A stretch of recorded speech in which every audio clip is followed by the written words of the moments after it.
The marketplace stank of unwashed bodies and desperation. Elena pressed herself against the crowd's edge, one hand clutching her daughter's shoulder, while the other gripped the small leather purse that held everything they had left. 3 silver pieces. Barely enough for winter's supplies, certainly not enough for foolish choices. Sheriff Blackwood's voice boomed across the assembled townsfolk. Before him on the wooden platform stood a man who shouldn't have been standing at all. Elena had seen enough dying men to recognize one when she saw him, yet this prisoner held himself upright despite the chains biting into his wrists, despite the wounds that wept through his shredded clothing.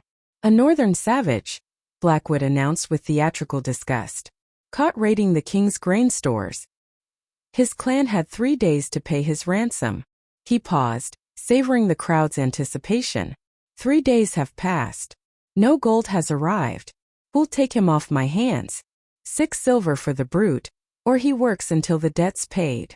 The prisoner's eyes swept the crowd with the cold assessment of a predator trapped but not defeated.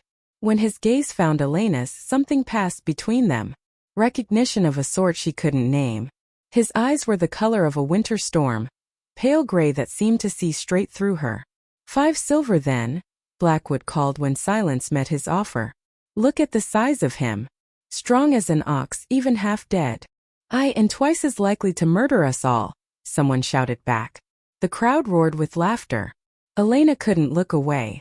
Behind that stoic mask was suffering dignity fighting to survive cruelty. The healer in her recognized the wrongness of the wound on his shoulder. Not just bleeding but something worse.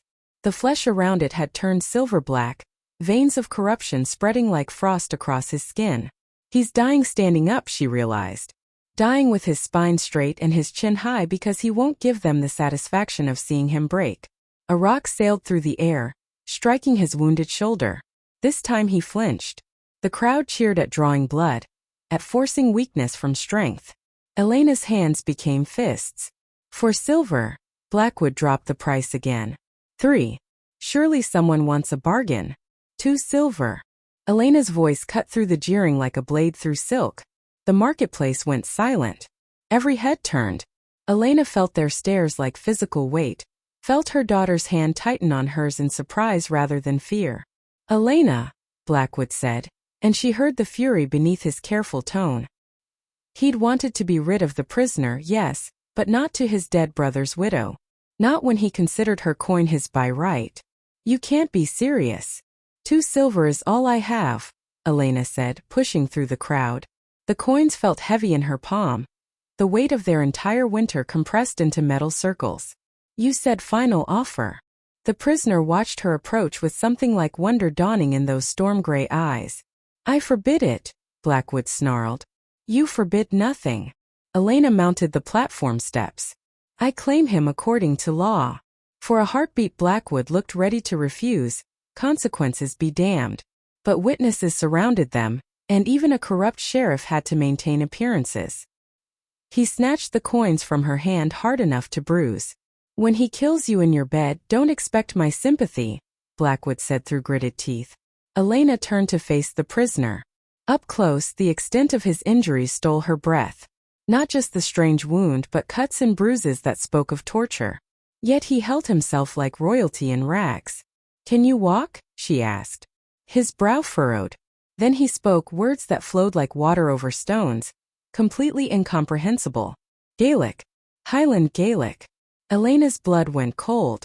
She just purchased a Highland warrior. The people her king had declared enemies of the crown. The wild men from the northern clans that civilized folk whispered about in fear.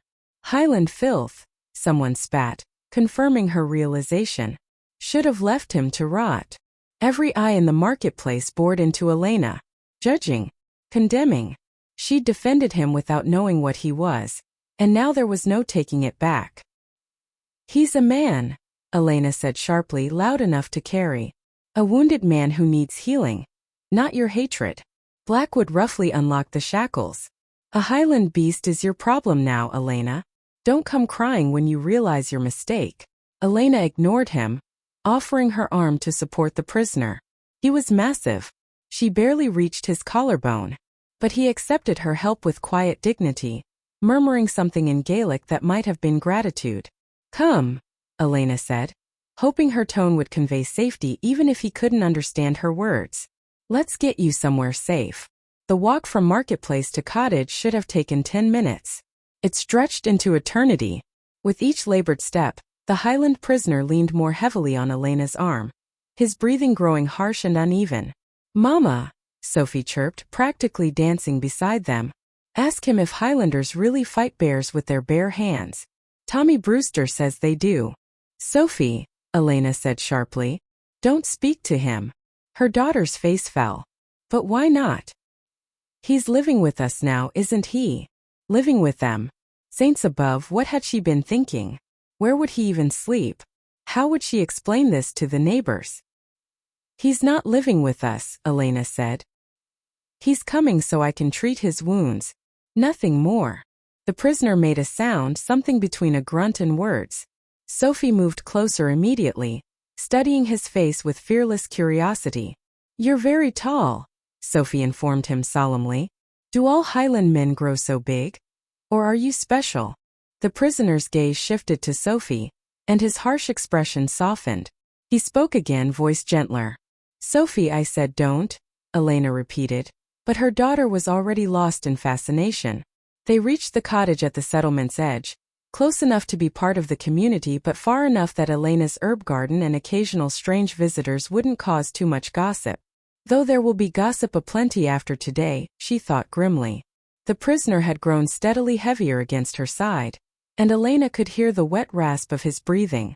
"Almost there," she murmured, though she wasn't sure he understood. Just as her cottage door came into view, the prisoner stopped walking. His storm-gray eyes fixed on the cottage, then the forest beyond, then back to her face. Elena could practically see him calculating odds, measuring distances to the treeline. He's going to run, she realized. Elena found herself stepping back, releasing his arm entirely. "Go," she said quietly. "If that's what you want, go. I won't stop you." He stared at her, confusion clear despite the language barrier. Elena pointed toward the forest, then made a shooing motion. "Go," she repeated. "You're free." The prisoner's gaze flickered between the beckoning trees and her face. Elena stepped back further, turning slightly as if to give him privacy for his escape. Part of her, the practical, frightened part, hoped he would take it. It would solve so many problems. But watching him from the corner of her eye, she also felt guilt twist in her stomach. His face had gone ashen, sweat beading on his brow. He'll die out there alone, she thought. And I'll have let him. The prisoner straightened as much as his injuries allowed, nodded once at Elena with what might have been gratitude, then turned decisively toward the forest. On the third step toward freedom, his knees buckled and he collapsed face first into the dirt. "Is he dead?" Sophie asked, rushing forward. Elena pressed her ear to his chest, relief flooding through her at the steady heartbeat. "No, he's alive. Help me get him inside." Together they dragged the unconscious Highland warrior the final yards to the cottage door. By the time they'd wrestled him through and onto the floor near the hearth, Elena was breathless and her arms were screaming. She knelt beside him, studying the strange wound on his shoulder in better light. The silver-black discoloration had spread since the marketplace, creeping down his arm and across his chest like killing frost. What manner of poison could do this? "Mama," Sophie's voice was small now, uncertain. "What do we do with him?" Elena looked down at the unconscious man sprawled across her floor. Old scars on his hands and arms spoke of a warrior's life, but also calluses that suggested honest work. This Highland stranger who had somehow become her responsibility. What have I done? Elena asked herself. But this time, as she rose to gather her healing supplies, the question felt less like despair and more like determination. Whatever she had done, she was committed now. And this man, enemy or not, Highland savage or not, was going to live if she had anything to say about it. Elena dragged the unconscious prisoner as close to the hearth as she dared, spreading thick blankets beneath him. By flickering firelight, his wound looked even more sinister.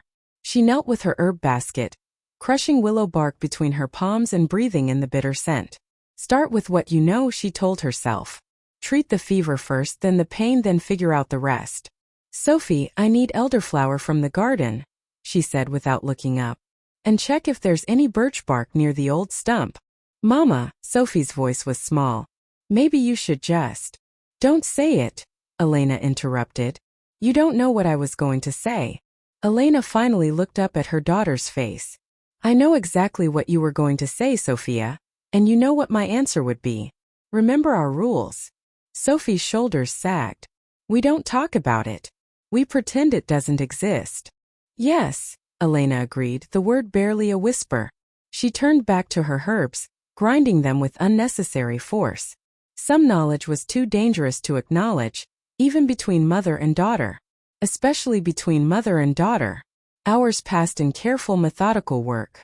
Elena brewed teas and prepared poultices, cleaned the wound with boiled water and honey, tried every remedy her grandmother had ever taught her. The Highland prisoner remained deeply unconscious, his breathing shallow but steady. Sophie helped without complaint, fetching water and stoking the fire. But as darkness fell beyond the windows, Elena sent her daughter to bed. She herself dozed fitfully in her chair beside the hearth, starting awake every time the fire popped. A sound made her eyes snap fully open. Harsh, labored panting. The prisoner was awake or something like awake. Elena could see the rapid rise and fall of his chest, hear low sounds of distress escaping his throat. Easy, she murmured, reaching for the cup of willow bark tea she'd prepared. You need to drink this. She slipped one arm behind his shoulders, trying to lift him enough to get liquid past his lips. His skin burned fever-hot beneath her touch.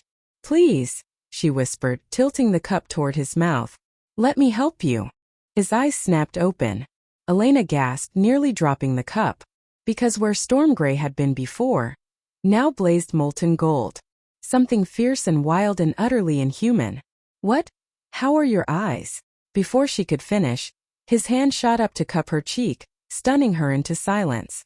His palm was fever-hot against her skin, callous fingers tracing the line of her jaw with unexpected tenderness. He spoke, voice rough with delirium, words that poured over her like honey. She couldn't understand them, but the tone was tender, wondering, as if he was seeing something miraculous. I don't understand, Elena whispered. His golden eyes searched her face with desperate intensity. Then, slowly, as if drawn by something beyond his control, he leaned closer. A protest formed on Elena's lips, but it died when he was close enough that she could feel his breath against her skin. His nose brushed along the column of her throat, and she heard him inhale deeply, as if memorizing her scent. The sound he made then was barely human, a low rumble that seemed to vibrate through his chest into hers. What are you? Elena began, but the words died as his lips found the sensitive spot where her neck met her shoulder. For a moment it was almost tender, almost human. Then his teeth sank deep into her flesh. Elena's scream caught in her throat, emerging as little more than a strangled gasp. Pain lanced through her, sharp and shocking. But even as she tried to pull away, his arm came around her waist, holding her against him with impossible strength. Why aren't you moving? Her mind screamed. He's hurting you. Fight him. But the pain was already changing, transforming into something else entirely. Heat spread from the bite through her veins, and suddenly she couldn't tell if she was trying to escape or press closer. Her hands found his shoulders, meaning to push him away, but her fingers only curled into his shirt as unfamiliar sensations coursed through her body. She felt his tongue against her skin, warm and rough, and realized with distant shock that he was licking blood. Her blood. The knowledge sent another wave of that strange, overwhelming heat racing through her limbs. Then, as suddenly as it had begun, it was over. The prisoner's golden eyes rolled back, and he collapsed against the blankets, unconscious once more. Elena swayed where she knelt, one hand pressed to her bleeding neck, staring down at him in shock. What just happened? She stumbled to her feet on unsteady legs, moving toward the water basin. Elena wet a cloth and pressed it to the wound, wincing at the sting. The bite marks were deep but clean, already beginning to clot. They would heal, she told herself. They would heal, and she would pretend this had never happened. But even as she cleaned the blood away, she could feel something changing inside her. It started as warmth in her chest, spreading outward like ripples in a pond. Then the warmth became heat, and the heat became fire. Suddenly her entire body felt as though it were burning from within. Elena gasped, gripping the edge of the basin as her knees threatened to give way. The agony drove her to the floor. It was as if every bone in her body was breaking and reforming, every muscle tearing and rebuilding itself. She tried to scream but no sound emerged, her throat locked tight. What did he do to me? The question followed her down into darkness as consciousness fled, leaving her crumpled on the floor, blood still staining her throat. Elena woke to Sophie shaking her shoulder frantically. Mama! Mama, wake up! He's dying! Elena struggled to consciousness, her body aching as if she'd been trampled by horses. The memories came flooding back. The golden eyes, the bite, the searing pain. Her hand flew to her neck, expecting torn flesh and dried blood. Instead, her fingers found skin that was whole, with only the faintest tender spots to mark where teeth had broken flesh. How is that possible? The wound had been deep enough to bleed freely, yet now it felt nearly healed. Did I imagine it all? But no, the tenderness was real. When she pressed lightly, there was an odd sensitivity that sent an unexpected shiver through her. Not pain exactly, but something else entirely. Mama! Sophie's voice brought her sharply back to the present. Hurry! Elena quickly arranged her hair to fall over her neck, hiding any trace of what had happened, then turned to look at the Highland prisoner by the fire. Her breath caught. Sophie was right. He was dying. There was no other way to describe the gray pallor of his skin, the barely perceptible rise and fall of his chest. A deep, gnawing anxiety rose within her. Suddenly the idea of him dying felt unbearable in a way that made no sense, as if something inside her was screaming that she couldn't let this happen. The panic was overwhelming, far beyond what she should feel for any stranger. What do we do? Sophie whispered. Elena knelt beside the dying man, pressing her ear to his chest. His heartbeat was there, but so faint she could barely detect it. Mama! Sophie's voice was very small. You have to do the thing. Elena's head snapped up. What thing? The thing we don't talk about, Sophie replied. Elena gaped. We don't talk about it for a reason, Sophia. You know what happens to women like us if anyone finds out. Sophie's eyes grew wide but determined. But he's dying, Mama. And you're crying. Elena touched her cheek and was shocked to find it wet with tears. When had she started crying? For a man she barely knew, no less? She sighed, remembering her grandmother's words spoken by candlelight. The gift is more curse than blessing, child. It draws attention we cannot afford. Keep it hidden always.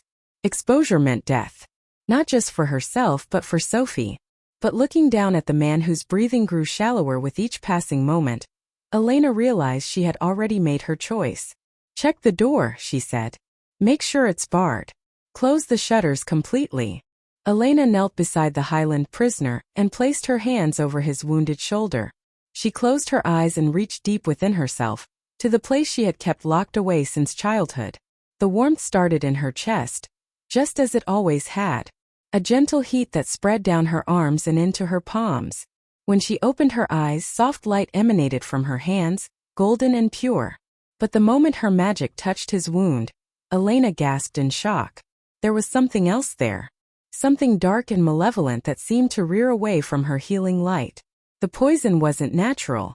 It was actively fighting her gift, trying to consume both the healing energy and the man beneath her hands. What manner of weapon could do this?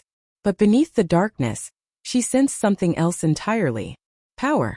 Wild, primal energy that felt ancient and somehow familiar. It called to something deep in her soul, something that recognized it as other, like her but different. As her magic encountered his, there was a moment of recognition. A touching of two energies that shouldn't exist in the world of men. His power felt like wilderness and moonlight, and for just an instant it felt like home. The dark poison seemed to recoil from their combined energies.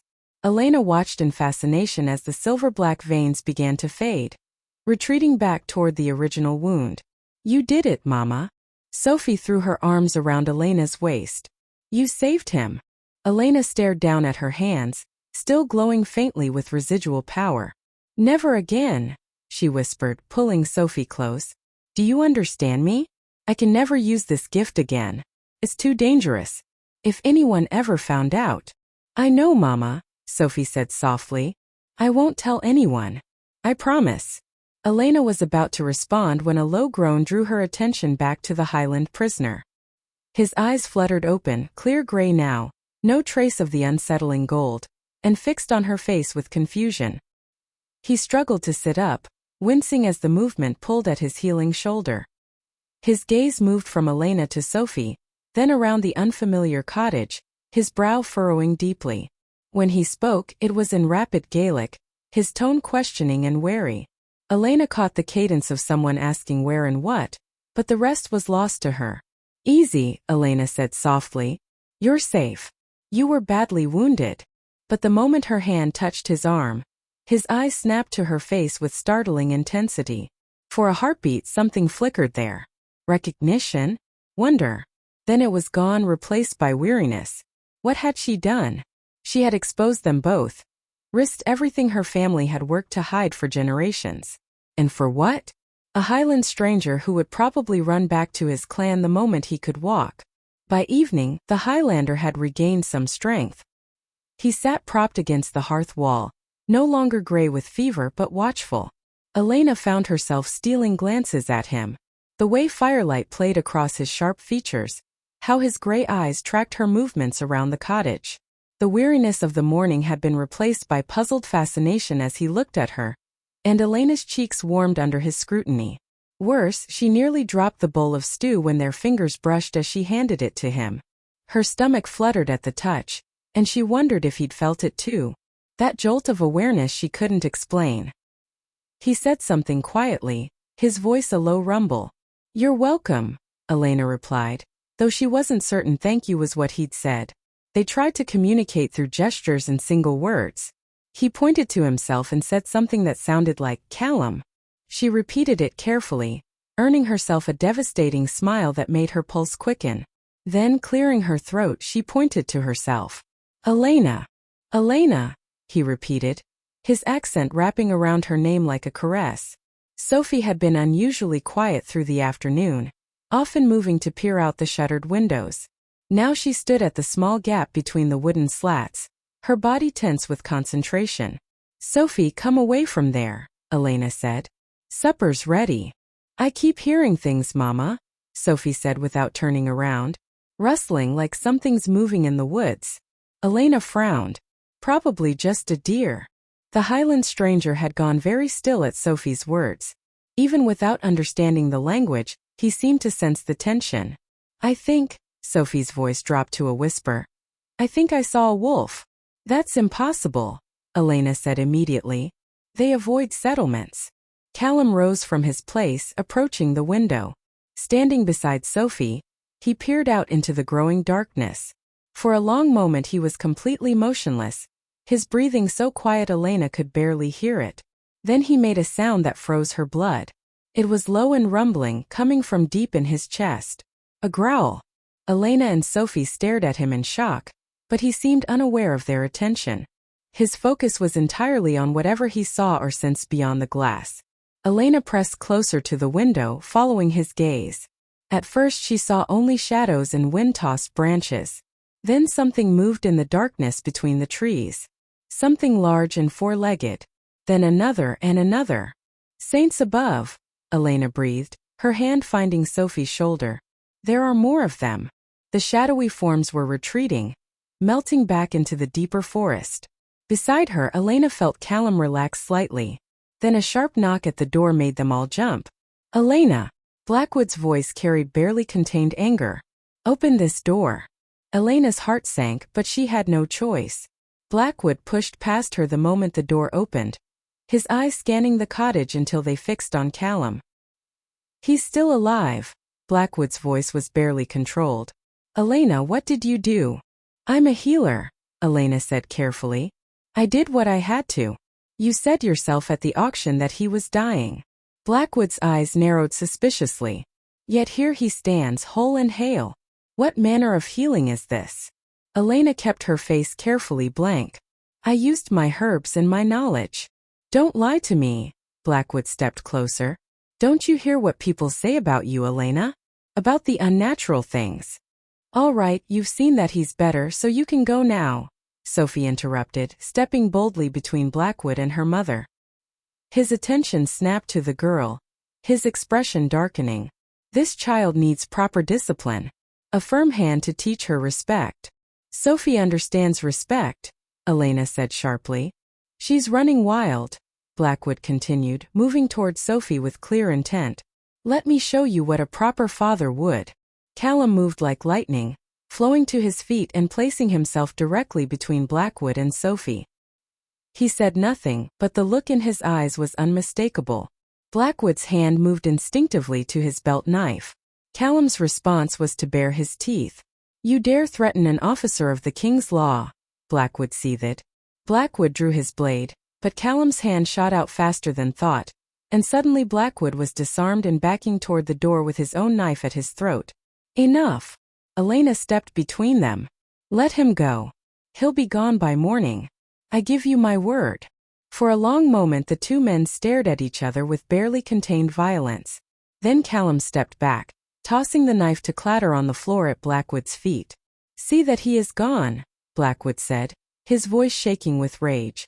If I find him here come dawn, I'll have him arrested. He shot Sophie one last dark look.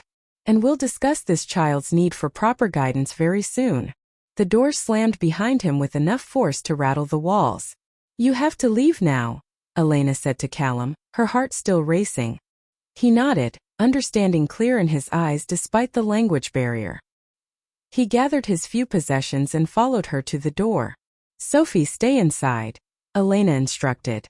At the edge of the forest, where darkness pooled beneath ancient trees, Elena stopped. She turned to face him, trying to find words that might make him understand. You can't come back, she said, gesturing toward the trees. The sheriff, Blackwood. He'll hurt you if you do. Callum stepped closer. Without a word, he reached for her hand, lifting it gently to his lips. The kiss was soft, reverent, burning against her knuckles. Elena felt her breath catch. Thank you, he said in careful, accented English. The first English word she'd heard him speak. Then the trees around them rustled and Elena gasped. Wolves, massive and silver gray, were emerging from the shadows. Not just one or two but dozens surrounding them in a loose circle. Elena stumbled backward, a scream caught in her throat, but Callum stood calmly as the beasts padded forward. He even gave them a brief nod. Then he turned to look at Elena, and in his gaze she saw regret before he disappeared into the trees. The wolves melted away around him like mist, and Elena was alone at the tree-line, her hand still tingling from his kiss. The mist clung to everything. The jagged peaks, the heather-covered slopes, the ancient stones that jutted from the earth. Elena walked through it all, her bare feet finding purchase on ground that seemed to shift and change with each step. Pain coursed through her body with every movement, sharp and relentless, as if her very bones were trying to break free from her skin. She pressed forward anyway, drawn by something she couldn't name, deeper into the wild Highland landscape that should have been foreign to her but felt achingly familiar. Through the swirling gray, she heard a low growl that seemed to come from everywhere and nowhere. And then golden eyes materialized in the mist ahead. A wolf, massive and silver gray. Wait, she called out, her voice echoing strangely. But the creature began to lope away, always staying just beyond her reach. Elena followed. She had to reach it. Had to understand. Elena jolted awake, but not in her own cottage. She lay in a bed far grander than any she had ever known. And as she turned her head, her breath caught. Callum was beside her, his arm wrapped protectively around her waist, his gray eyes filled with tenderness. My love, he murmured, his accent wrapping around words she somehow understood perfectly. You're dreaming again. Relief flooded through her so powerfully it made her dizzy. I thought you were gone. That I'd never see you again. Never, he said, catching her hand. I told you, my love. You are mine as I am yours. My love. The endearment sent warmth spiraling through her chest. But it's been a month, she breathed. A month of wondering, of hoping. I'm here now, he said, rolling to face her fully. I'll never leave you again. Elena melted into him, her body knowing his touch in ways her mind couldn't explain. And when he whispered against her throat in that musical Gaelic, calling her his mate, his love, his very soul, she thought she might die from the perfection of it. You belong to me, he growled softly, his teeth grazing the sensitive spot right where he had bitten her. Say it, my love. Say you're mine. Elena's eyes snapped open, this time for good. She was on the floor of her own cottage again, shivering in cold sweat. Not again. She pressed her face to the rough wooden boards, trying to steady her breathing. For the past month, ever since the night Callum left, Elena had been plagued by two things: the most vivid dreams of her life, and attacks of pain so severe they drove her to unconsciousness. The pain always started the same way. A deep ache in her bones, as if they were trying to reshape themselves. Then it would spread through her muscles, her joints, every fiber of her being, until she felt as though she were being torn apart from the inside. She would inevitably collapse, only to wake hours later feeling perfectly fine. Nothing hurt, she told herself. Indeed, the pain was completely gone, as if it had never existed. And so she always thought perhaps that was the last of it. Perhaps whatever illness this is has finally run its course. But even as she thought it, she knew she was lying to herself. The attacks were getting stronger, more frequent. And always they were followed by those dreams. Dreams of mist and mountains and golden-eyed wolves. Dreams of Callum holding her, touching her, calling her things that made her pulse race. Elena pushed herself to her feet, determinedly avoiding those particular memories. She had no time for such foolishness today. "Sophie," she called as she moved to the wash basin. "Time to wake, sweetheart. Today is the day I meet with the king's court. Remember what I told you?" "Yes," Sophie replied. "You're to be questioned about your healing knowledge." "Mama, do you think they suspect anything?" "Yes," Elena wanted to say. Blackwood's suspicions had clearly reached royal ears, or she wouldn't have been summoned at all. "It will be fine," she said instead. "I'll tell them about grandmother's herb lore and be home by supper." Sophie nodded, but Elena could see the fear in her daughter's eyes. They both knew what happened to women whose abilities were deemed unnatural. "Be careful, Mama." "Always am," Elena replied, leaning down to kiss her daughter's forehead. "Bar the door until I return. Don't let anyone in, no matter who they claim to be." The ride to the royal castle took most of the morning, giving Elena plenty of time to rehearse the careful half-truths she planned to tell about her healing knowledge. She would speak of herbs and poultices. She would not mention the warmth that sometimes flowed from her hands. The castle rose before her like something from a tale. As Elena presented the summons that had arrived 3 days ago, she tried to ignore the way her heart hammered against her ribs. Just answer their questions, she told herself as a servant led her through corridors. Tell them what they want to hear. The servant stopped before an ornate door carved with Scotland's royal arms. "The king's apothecary will see you now." Inside, glass vessels filled with strangely glowing liquids lined wooden shelves. The air hung thick with herbs and something acrid that burned her nose. "Ah, Mistress Elena," said a thin man in scholar's robes. "Please sit. I am Master Graves, the king's chief apothecary." He looked up, and Elena's blood chilled at the intelligence in his pale eyes. "I've heard fascinating reports about your abilities." Elena forced her voice steady.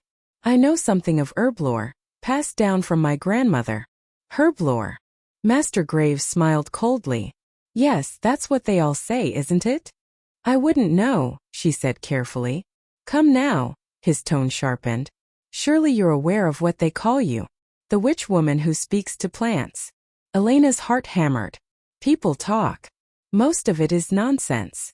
Master Graves circled her chair. "Then perhaps you can explain how a Highland prisoner, dying from a poison that should have killed him within hours, made a miraculous recovery under your care." Elena felt sweat bead on her forehead. "Sometimes the body heals itself. In one night." His voice cracked like a whip. "A wound black with corruption, suddenly clean and healing?" Elena tried to calm her beating heart. "Please, Master. I don't know what you think I did, but—" Unexpectedly, the apothecary began to laugh. "Oh, my dear woman," he said. "You don't have to be afraid.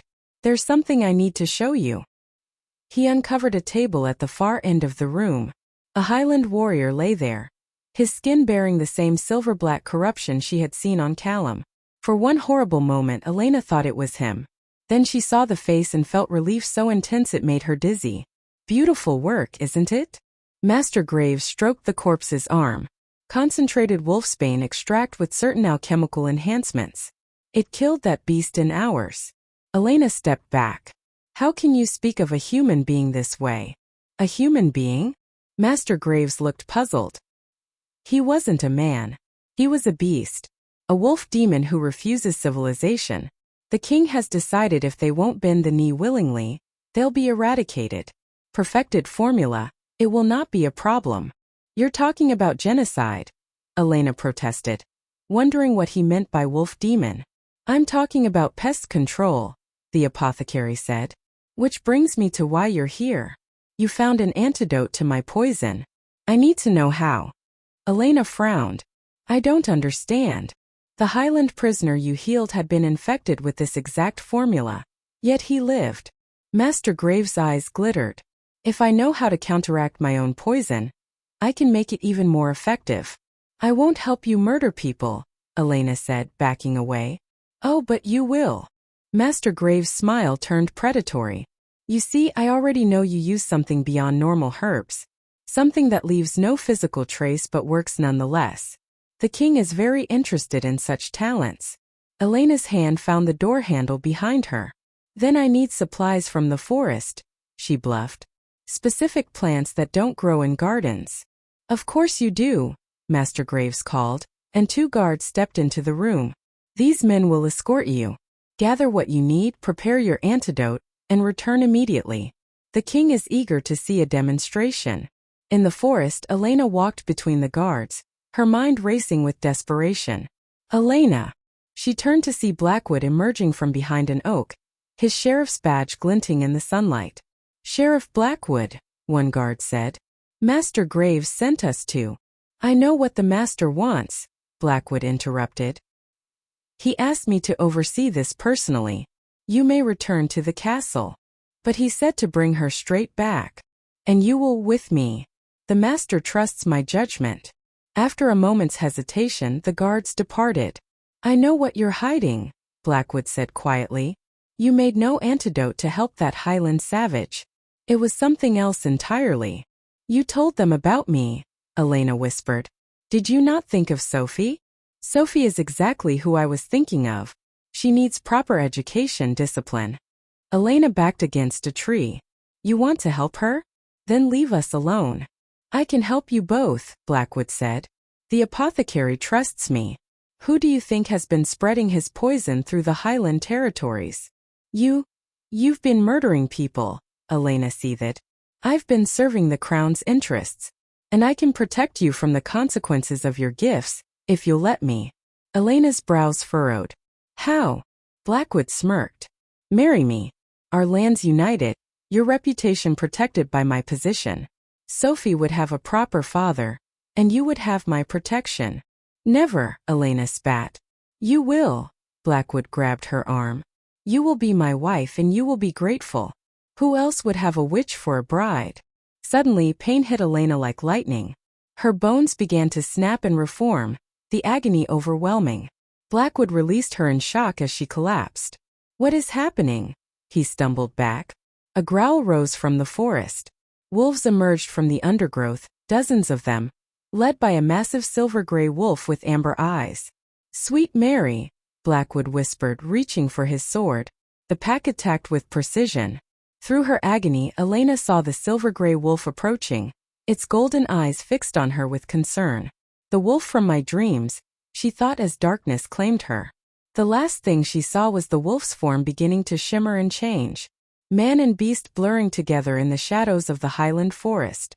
Elena woke to the sound of voices speaking in liquid Gaelic, the words flowing over her like water over stones.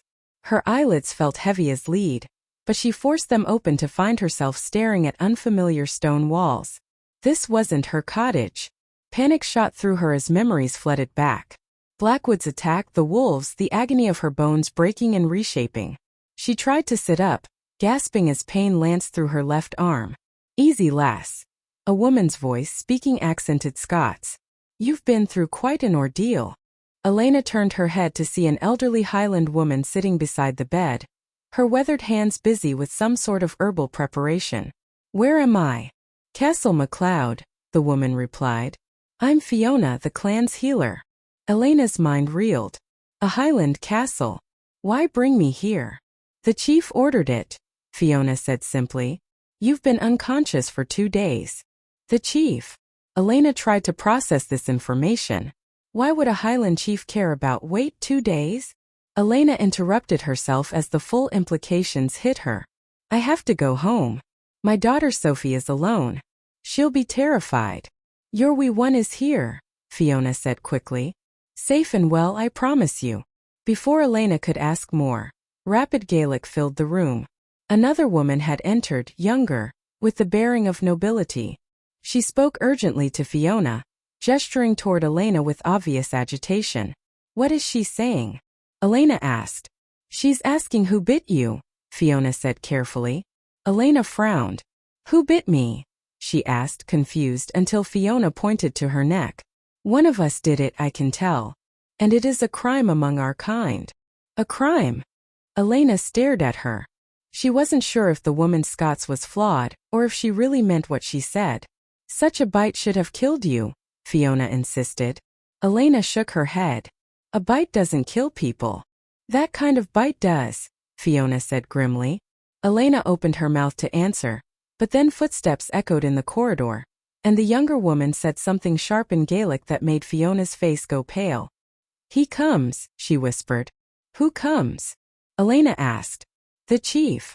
Both Highland women suddenly straightened, their casual manner replaced by formal deference. The chief? Elena asked. I doubt your chief is about to walk into my... The door opened and Elena's breath caught in her throat as a tall figure entered. For a moment she couldn't see his face clearly in the shadows of the doorway. This was clearly a man of importance, the way both women immediately bowed their heads. A Highland chief, as they claimed. Was he here to see her for reasons she couldn't fathom? But then the man stepped into the light, and Elena's world tilted. Callum. The Highland warrior she'd bought at auction. The man who'd kissed her hand and left with a pack of wolves. Standing before her as the chief of Clan MacLeod. You're the chief, she whispered, the words barely audible. You're their chief. The man she'd thought was just another clansman, another warrior among many. The man she'd saved was one of the most powerful figures in the Highlands. Those winter-gray eyes found hers across the room, and she saw him tense at her recognition, at the shock that must be written across her face. For a moment, Elena forgot the pain in her arm, forgot her confusion and fear. There was only Callum, looking at her with an expression of such desperate relief that it made her chest tight. He crossed to her bedside slowly, as if she might vanish if he moved too quickly. When he reached her, he knelt beside the bed and carefully took her uninjured hand in both of his. Thank you, Elena whispered, squeezing his fingers. For the rescue. It was you, wasn't it? You came for me. He didn't understand her words, but something in her tone made his expression soften. He lifted her hand to his lips, pressing a gentle kiss to her knuckles, just as he had that night by the forest when he'd left her. Elena's cheeks warmed at the tender gesture. For a moment they simply looked at each other, the air between them charged. But as he studied her face, his gaze drifted lower, and when his attention settled on her throat, his expression changed. Elena's hand flew instinctively to her neck, remembering how carefully she had arranged her hair to hide the marks that night he left. But now her hair was loose, offering no concealment.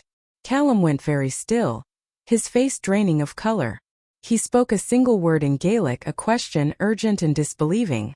Elena didn't understand the word, but she understood the horror in his voice. He reached toward her throat with trembling fingers, then stopped himself, his hand falling to his side as if he didn't dare touch her. Fiona stepped forward, speaking rapidly in Gaelic, her tone growing alarmed as she saw Callum's expression. He responded sharply, and Elena heard her own name among the rapid words. What is it? Elena asked. What's wrong? Callum turned to address Fiona and the other woman, his tone sharp with authority but underlaid with something that sounded like desperation. He's asking who did this to you, Fiona translated carefully. Elena's hand moved instinctively to her neck, and she saw Callum's eyes track the movement. Who did what? She evaded. The bite, Fiona sighed. He needs to know who marked you. Elena felt heat rise in her cheeks. Why does it matter? Callum spoke again, more sharply this time, and Elena flinched at his tone. Immediately his expression softened. He spoke quickly to Fiona, then reached toward Elena as if to comfort her before stopping himself. "He apologizes," Fiona said. "He didn't mean to frighten you, but as I said, this is a grave crime among our people. Whoever did this to you will have to pay." Elena stared at Callum, her fingers unconsciously tracing the faded marks on her throat. He must have seen the recognition in her face, because he went very still and spoke a single word in Gaelic, barely more than a whisper. He's asking if it was him," Fiona said, her voice barely audible. The silence stretched between them, heavy with dread. Elena met Callum's eyes and saw her answer reflected in his expression before she even spoke. "Yes," she whispered, tears beginning to spill down her cheeks. Callum's face crumpled as if she'd struck him. He staggered backward, pressing his hands to his face, and when he spoke, it was in rapid, anguished Gaelic. "What is he saying?" Elena asked through her tears. He's saying he should have known. That he remembers fragments of that night. Fever dreams of." Fiona's cheeks reddened. "Of claiming his mate. He thought it was delirium." Callum sank to his knees beside her bed, reaching for her hand with trembling fingers. When she didn't pull away, he pressed her knuckles to his forehead, speaking in broken whispers. "He's asking for your forgiveness," Fiona translated. "For doing this to you." "But I'm fine," Elena said, confusion mixing with her tears. "For now," Fiona said grimly. "But such a bite. It should have killed you instantly. The fact that you've survived this long is a miracle. But make no mistake, child. Should you not complete your transformation, it will kill you." 3 days had passed since Elena learned the truth about Callum's bite, and each one had been worse than the last. Sophie had adapted to the strange new world with the resilience of childhood, explaining how the wolves that had rescued her had transformed into men right before her eyes, how they'd been brought here for Elena's safety. "I wasn't afraid, Mama," Sophie had insisted. "When the silver wolf looked at me, his eyes were kind, like he knew us."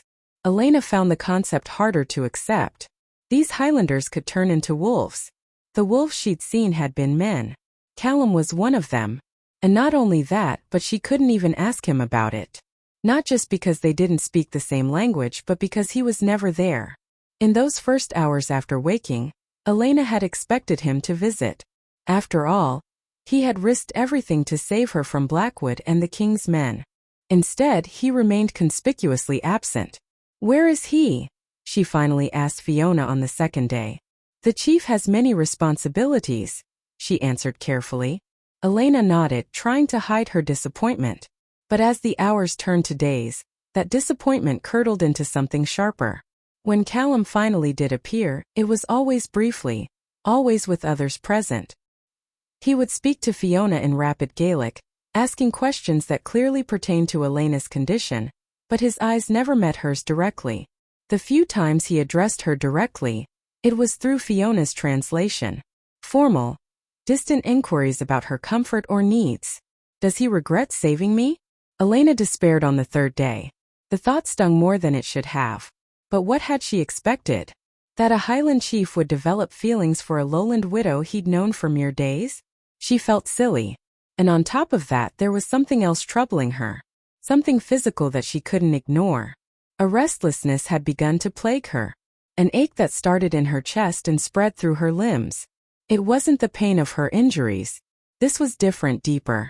At first she attributed it to her unfamiliar surroundings, to worry about their situation.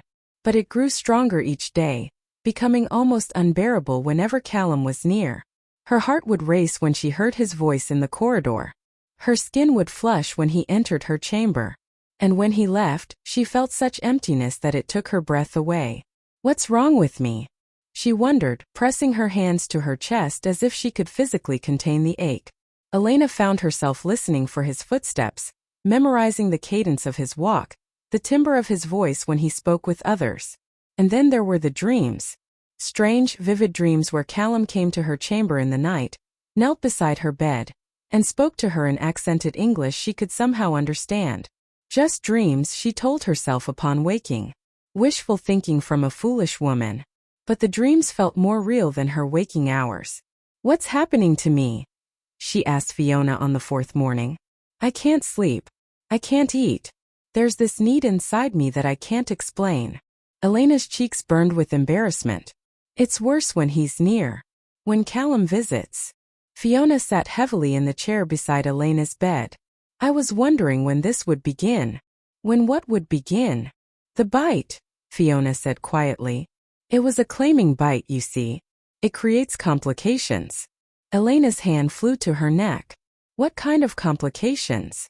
Among our people, a bite is sacred, Fiona said. It's how mates claim each other, creating a bond that lasts lifetimes. But humans aren't meant to survive such a bite. The fact that you have suggests. Suggests what? That your body is trying to change. To become like us.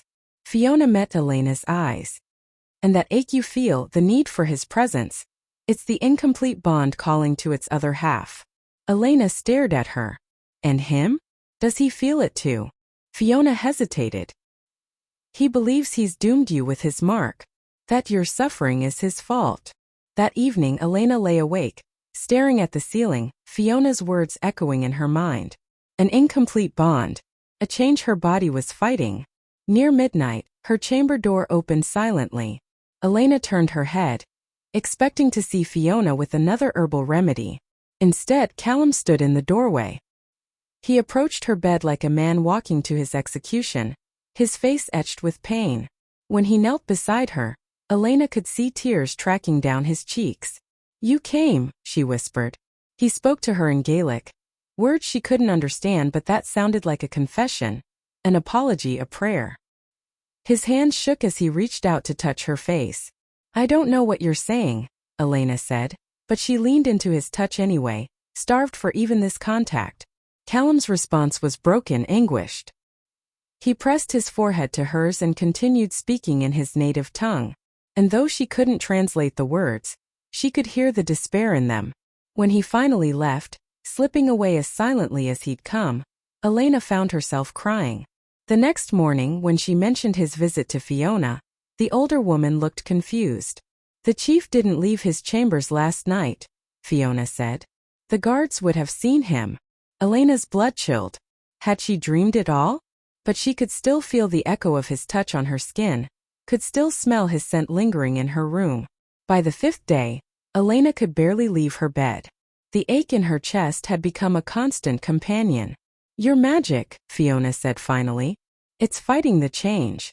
Your healing power keeps destroying the transformation before it can complete. Is that good or bad? Elena asked.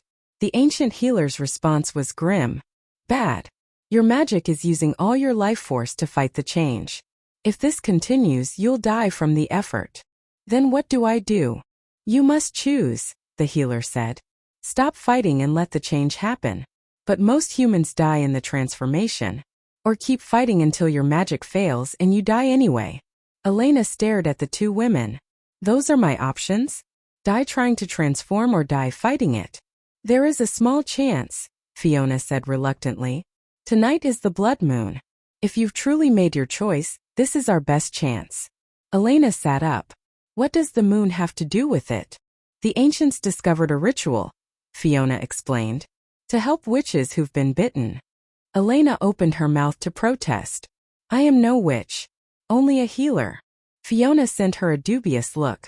If you weren't a witch, you'd most likely be dead. Your magic has kept you alive.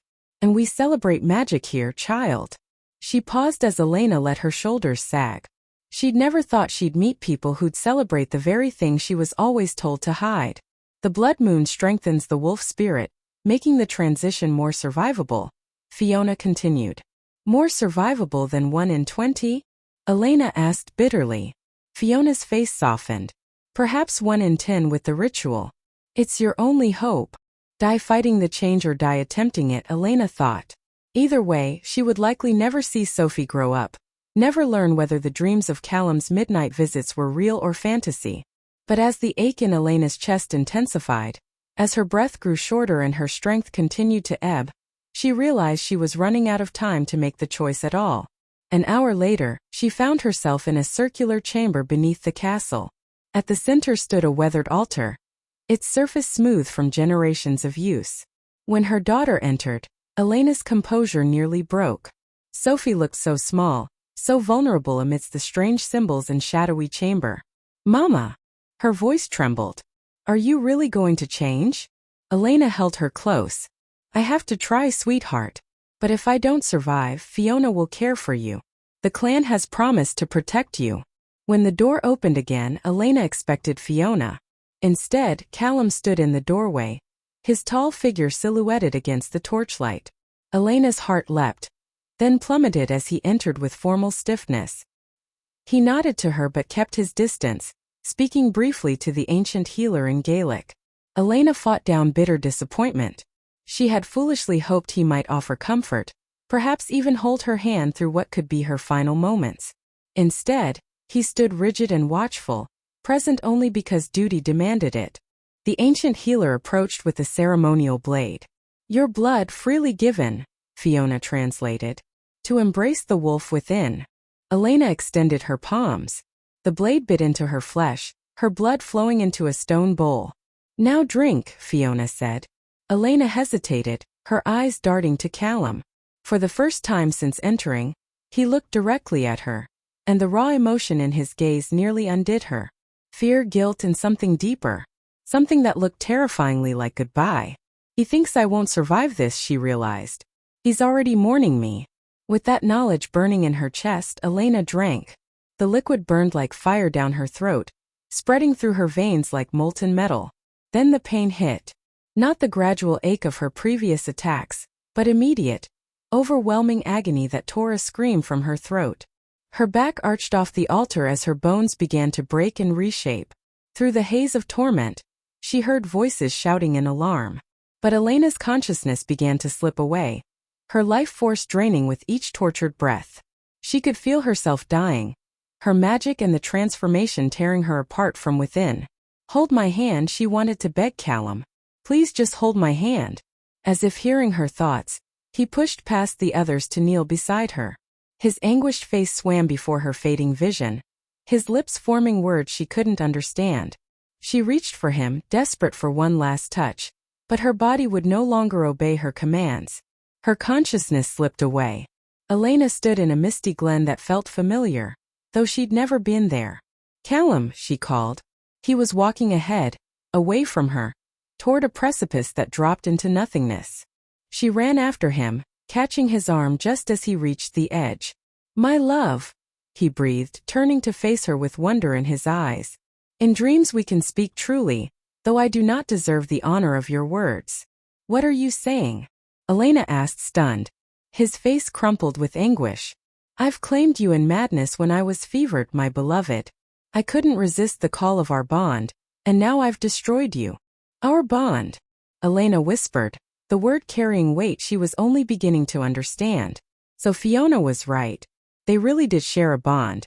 The bond recognized what my conscious mind couldn't see, Callum explained, his voice breaking. You were always meant to be mine, as I was meant to be yours. That's why I bit you. Why my wolf claimed you despite my human will. You were my destined mate. And I poisoned you with my love. You did no such thing, Elena protested, for his love certainly did not feel like poison, but rather like relief and rightness. Look how you fade, he protested. What kind of man kills the woman he loves with his very touch? I cannot exist in a world where your light has been extinguished by my darkness. The bond that should have blessed us has become your death sentence. He pressed his hands to her face. I've avoided you these 3 days to give you a fighting chance. I thought, freed from our bond, your magic would perhaps be enough to save you. But I cannot let you die alone. I'll be with you soon, my love, if you'll have me. Something cold settled in Elena's stomach. What do you mean you'll be with me soon? In whatever realm awaits beyond, perhaps I can beg your forgiveness across eternity. Horror flooded Elena. He looked back at her one last time, his face ravaged by despair. I love you, my love.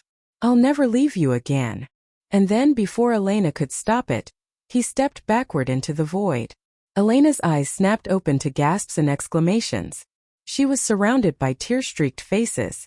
Sophie, Fiona, the ancient healer, and several Highland warriors, all staring at her as if she'd risen from the dead. Mama! Sophie threw herself into Elena's arms, sobbing. We thought you were gone. You weren't breathing. Your heart stopped. I'm here, Elena said weakly. Her heart hammered against her ribs as she searched the faces around her. Callum was nowhere to be seen. Where is he? The question tore from her throat. Her dream, the memory of Callum's anguished face. His promises to follow her into death. Please let it have been just a dream. The warriors exchanged dark looks. One spoke in Gaelic, his tone heavy with finality. Elena's blood turned to ice. They've taken him to the sacred grove, Fiona translated, her voice breaking. For execution. On his orders. A scream tore from Elena's throat. The dream hadn't been a dream at all. It had been real. Callum's goodbye, his promise to follow her into death, his step into the void. He meant it. Elena struggled to sit up, desperation and newfound strength surging through her transformed body. How far? Can we reach them? It's too late, Fiona said sadly. They left at dawn for the grove of the first wolves. It's half a day's ride, and by ancient law, no one may interfere once the ritual begins. Elena felt a primal growl building in her chest. I am not no one. She pushed herself out of bed, ignoring Sophie's protests and Fiona's warnings. Her legs shook beneath her, but she forced herself toward the door. Elena, you're too weak, Fiona began. He's going to die thinking I'm dead, Elena said fiercely. I won't let that happen. She stumbled from the chamber and down the castle corridors, her bare feet slapping against cold stone. Every step was agony. Her body felt like it had been torn apart and badly reassembled. The magical exhaustion from her failed transformation hung over her like a shroud. I'm not fast enough. I'm not strong enough. Elena burst from the castle into the Highland morning, gasping at the shock of cold air. The sacred grove was miles away through rough terrain. In her current state, barely able to walk without swaying, she'd never make it in time. But she had to try. She began to run, or what passed for running with her unsteady legs. Within minutes she was stumbling, falling to her knees on the rocky path, her body betraying her desperate will. Get up, she forced herself to her feet. Get up and run. Behind her she could hear voices calling. Fiona, Sophie, the warriors. But she didn't turn back. She ran until her lungs burned and her legs gave out again. Got up and ran some more. I'm too late. I'm too weak. He's going to die. Elena felt tears streaming down her face as she forced her failing body forward. Every stumble, every fall, every moment of weakness was another second lost. I love him. I love him and I'm going to lose him because I'm not strong enough. Elena tried to push herself up and collapsed again. Her magic-drained body simply had nothing left to give. She lay there on the Highland earth, gasping and broken, feeling Callum's pain through their bond and knowing she had failed. No. The word blazed through her mind with desperate fury. No, I will not let him die. Something shifted deep inside her. Not her magic this time, but something else entirely. The wolf spirit that had been fighting for dominance, waiting for her to stop resisting. Let go, she told herself. Stop fighting. Let it happen. Pain exploded through her body as bones cracked and reformed, but she gritted her teeth and held on. Her spine elongated, muscles tearing and rebuilding. But instead of unconsciousness there was power. Wild, primal, magnificent power flowing through her transformed form. When the agony faded, Elena stood on 4 legs, with silver-white fur and golden eyes that could see for miles. The transformation felt as natural as breathing, as if this had always been her true form. Without another thought, she bounded across the Highland landscape, covering ground that would have taken a horse hours in mere minutes. Her new senses guided her. The scent trail of the pack, the pull of the bond that connected her to Callum's heart, and the desperate need to reach him before it was too late. The sacred grove called to something ancient in her blood, and she followed that call through forest and glen until she burst into a clearing where ancient stones stood in a circle. The pack was there, dozens of wolves surrounding a raised stone altar, and on that altar Callum knelt in human form, his head bowed in acceptance as an ancient elder of the pack approached with a silver axe. Elena shifted back to human form without conscious thought, her voice carrying across the grove with supernatural power. Stop! The ancient elder snarled, but Callum's eyes widened in shock. She lives, someone whispered in her tongue. The human lives. Elena walked into the circle, and the pack parted before her like water. She had eyes only for Callum, who stared at her as if she were a vision. "I'm here," Elena told him, even though he probably didn't understand. Not that it matters. Tears streamed down his face as he reached for her, his hands trembling as they cupped her cheeks. He spoke again in his own tongue, words that sounded like prayers or pleas. Elena didn't understand, but her new wolf senses could smell his scent, could hear his heartbeat. And so her gaze fixed on his throat, where she could see his pulse beating beneath his pale skin. The wolf in her recognized him. Her mate. Her other half. Callum's eyes met hers, and then his head tilted back, baring his throat in the ancient gesture of invitation. No words were needed.